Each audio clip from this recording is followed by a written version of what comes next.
What's going on, everyone? Jeremy here from the Quartering, and I suppose a big win for free-ish speech. Now, I understand that a lot of people have moved on from Parler. At the time, Parler, a Twitter alternative, burst onto the scene. Massive interaction rates there.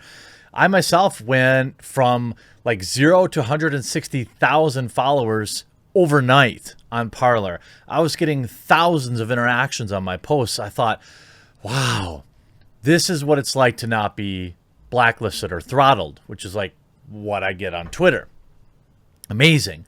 By the way, I now use Telegram as my primary for all of this type of stuff. So I'll leave a link in the pinned comment for that.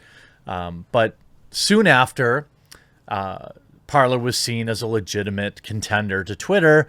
Big tech and mainstream media colluded, in my opinion, to smear the platform and deplatform it from Amazon. Now, and also delisting it from both the Apple App Store and the Google Play Store, all within like hours of each other. It was one of the most obvious coordinated deplatformings, one of the most obvious coordinated antitrust type situations that, I mean, it's like textbook, but somehow it just happened right in front of everybody and nobody cared. Now, were there bad people on Parler? Yes. But the bad people that they tried to attach to Parler, which is what happened at the Capitol, that actually was organized on Facebook, inconvenient truth. But, the media is not concerned with that. That said, Parler was deplatformed, shut down for several weeks, and it just lost all of its momentum. It's returned to the Apple Store, the App Store. I don't know if it means much for resurrecting the site. I mean, it's not a quote-unquote free speech platform. I wish these alt tech platforms would stop branding themselves as quote free speech platforms and instead brand themselves as alternatives to the Silicon Valley monopoly. But it's back. And I think what the most important thing is, there's two important things. One, once it gets back on the Google Play Store, hopefully it will be a viable alternative to Twitter.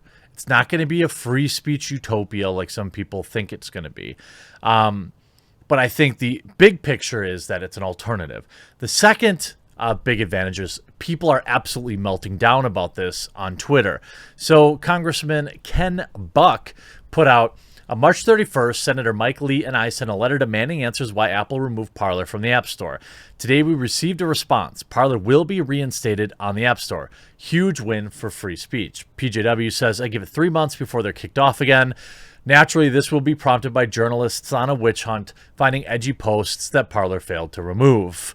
Absolutely, and I would be shocked if it was actually that long. Michael Malice saying, I'm constantly baffled by the black-pilled insistence that the cathedral is not only strong but downright unstoppable. And Jack Posobiec putting here, you see Sleeping Giants absolutely melting down about it. Unreal. Parler has made its entire product around allowing anyone to say anything, which is just flat out incorrect. Is this now not the case? And if this isn't the case, how does the App Store enforce their policies moving forward?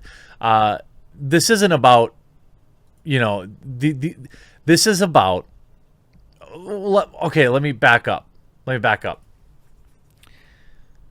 There are bad posts that exist on Parler, or did exist, right? But there were also numerous bad posts that exist right now on Twitter.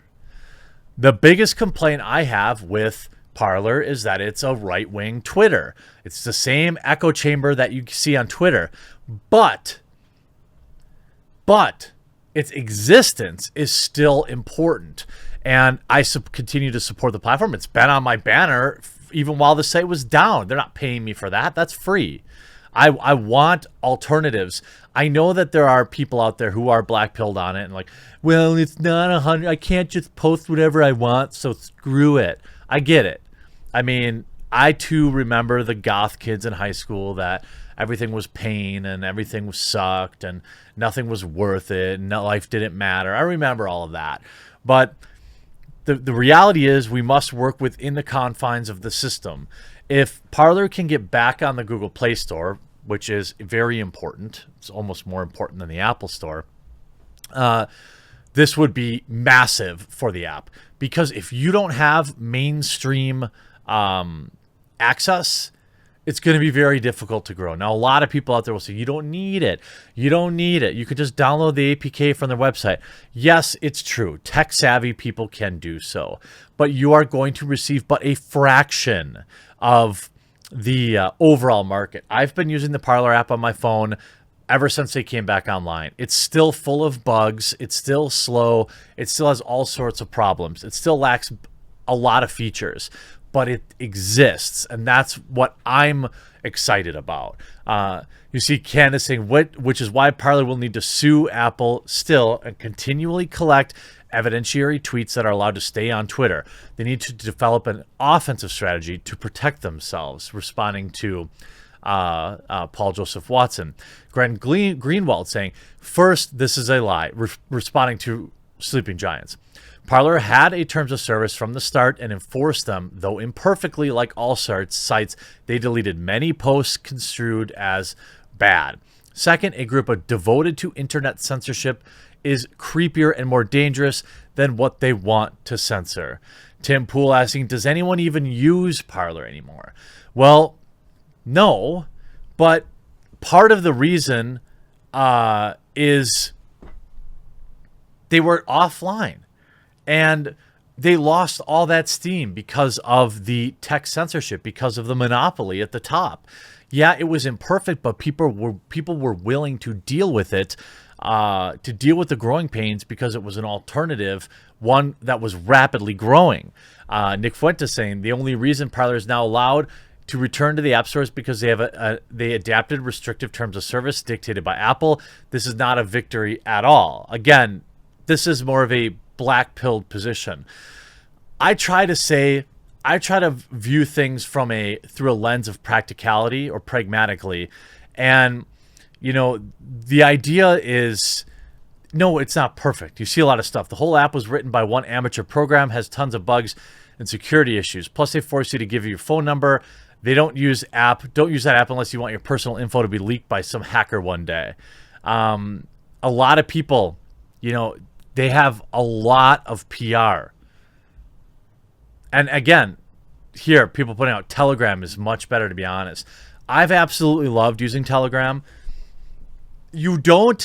Telegram is great if you have existing people that you want to talk to. I have like maybe 4,000 or 5,000 people that are in my group on Telegram, and it's awesome. I put out a question or a tweet, a comment or something, and the interaction is through the roof. Hundreds and hundreds and hundreds of comments like I've never seen before.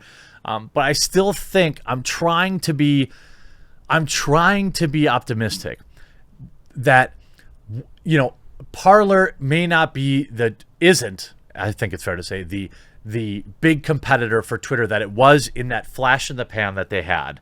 Is it a perfect app? No. Does it have security issues? Yes. It has a lot of growing to do. But getting it back on these markets is still a good thing in general. You see a lot of people, why the heck would Apple allow Parler back in a store? Scott Dworkin, Parler shouldn't be giving a second chance. It's interesting. Apple announces it will allow Parler to return in the App Store on the same day Mike Lindell's Frank is launched. I'm not sure what that exactly is. I know he's working on some sort of social media thing. It's interesting. There are a lot of people pointing out, hey, Parler definitely sold out its users, would actively post them. They absolutely did do these things.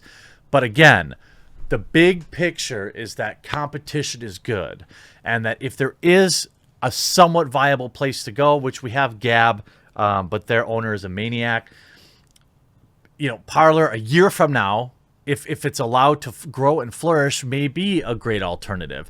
Although Telegram, for me, so I can interact directly with all of you, just simply is better. But still, I'm taking this as a win. It's not a huge win for free speech, as some people say.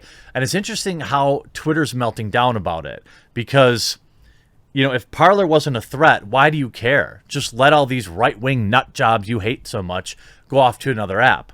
They know it's still competition. I hope you enjoyed this video. We'll talk to you again real soon.